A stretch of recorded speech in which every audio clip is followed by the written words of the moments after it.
afternoon, good evening, all. It's Bear here. And I'd like to welcome you to my YouTube channel, A Box With No Lid. A channel I'm creating not only to just delve into the understandings and the awareness around complex trauma and traumatic experiences and the day-to-day reality that creates, but I want to get into the mechanisms and understanding the aspects of the world around us so that we can create paths of healing and improving the overall quality of our lives, which is the main basis for these videos. Now, this is the next video in the adoption series, and I want to delve into the reality of meeting the adoptive family's expectations, that component of the fog, and how does that directly relate to an adopted person, and what does that change in us? In other videos, I've gone into the explaining of how we have to repress our biological identity and try to, through our traumatic responses, we try to shape and become a person that our adoptive parents, would want us to be. That our interpretation of their image, of what they project, and understand that it is our interpretation of what they project and what we feel they require for us to be loved and connected and part of our adopted family. What that fundamentally changes. In an infant with a biological connection, and you're going through the belly crawl, latch on, the first feeding and breastfeeding, and all these components that reaffirm to the infant's body on every fundamental level that they are belonging and part of a biologically connected family. You go into a safe, secure attachment. An infant will start to explore their surroundings from the perspective of, I am safe, I can. When you come from a threat response attachment as an infant and a very, very young child, it's not that I can explore because I can. It's, am I allowed to explore? What can I explore which will get their approval, which will improve my connection to them? Everything is around making this survivability more viable and getting more of an emotional engagement in trying to meet that infant's scream internally of, Mom, pick me up and hold me. One of the most devastating components of removal at birth, and that they're not having that biological connection, is that neurological need never leaves, regardless of your age. And it dictates countless facets. And I'll go into more depth in another video. It's just, for me, it's the core of my experience. And I don't want all these videos just to be around my experience. I'm trying to give the breadth from all the other adoptees that I've known, spoken to, and so forth and so forth. But it's also the hopelessness that it brings up, because it's a moment that can never be recaptured. But that need to be picked up out of that box, to belong and to have all those neurophysiological and endocrine and all the different processes of attachment to a biological mother post-birth, that drives, that void is what drives this need to get the approval in the early stages of an adoption placement as an infant. Foster care to adoption, that's a different pathway, and I will be doing videos on that. But from a at birth removal and into that placement, that's what drives the depth and necessity for this process to become embedded, and that is why the fog gets so ingrained. You know, I've had recently where I've been asked in how when adoptees try to point out that adoption doesn't work to other adoptees, that they get attacked by other adoptees, and I've numerously times been attacked verbally and so forth by other adoptees because they say that, well, there's nothing wrong. My mother, she gave me up. I didn't want me, so screw her. I'm with them. It's because our identity is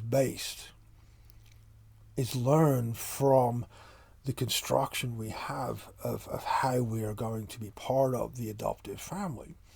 And if we go against that, who are we? this person that we were born and this person that we've learned to be. If we challenge this person that we've learned to be, who are we? I've been asked numerous times, why do I still have contact with my adopted parents? It's because I have no ability to trace my biological family due to what and how I came here to Australia. The level of redaction and what I have to go after, I can't. Government and military, so forth, won't allow it. Because I'm a veterans kid, I'm a product of the Vietnam War, and that's as much as I'll go into. The thing of it is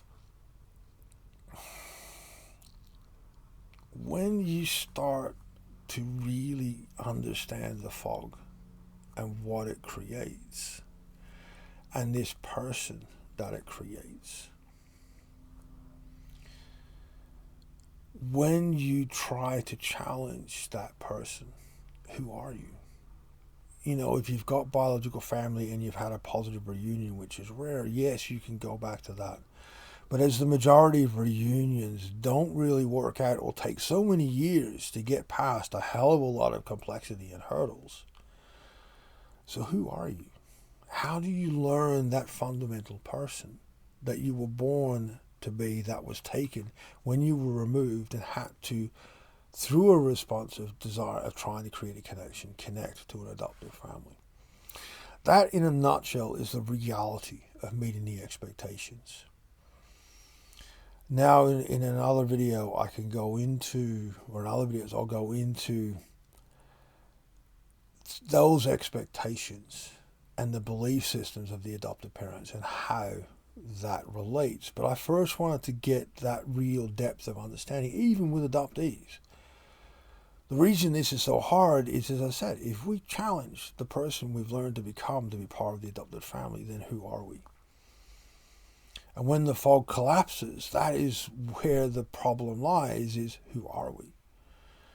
On so many fundamental levels.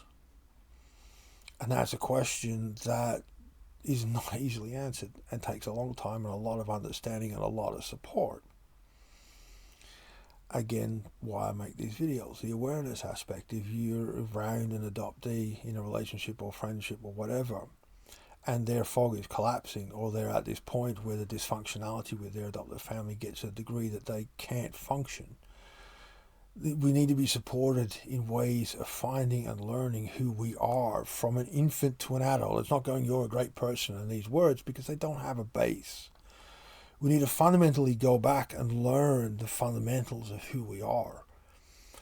Culturally is a great place to start, because the cultural expressions and experiences help embed that sense.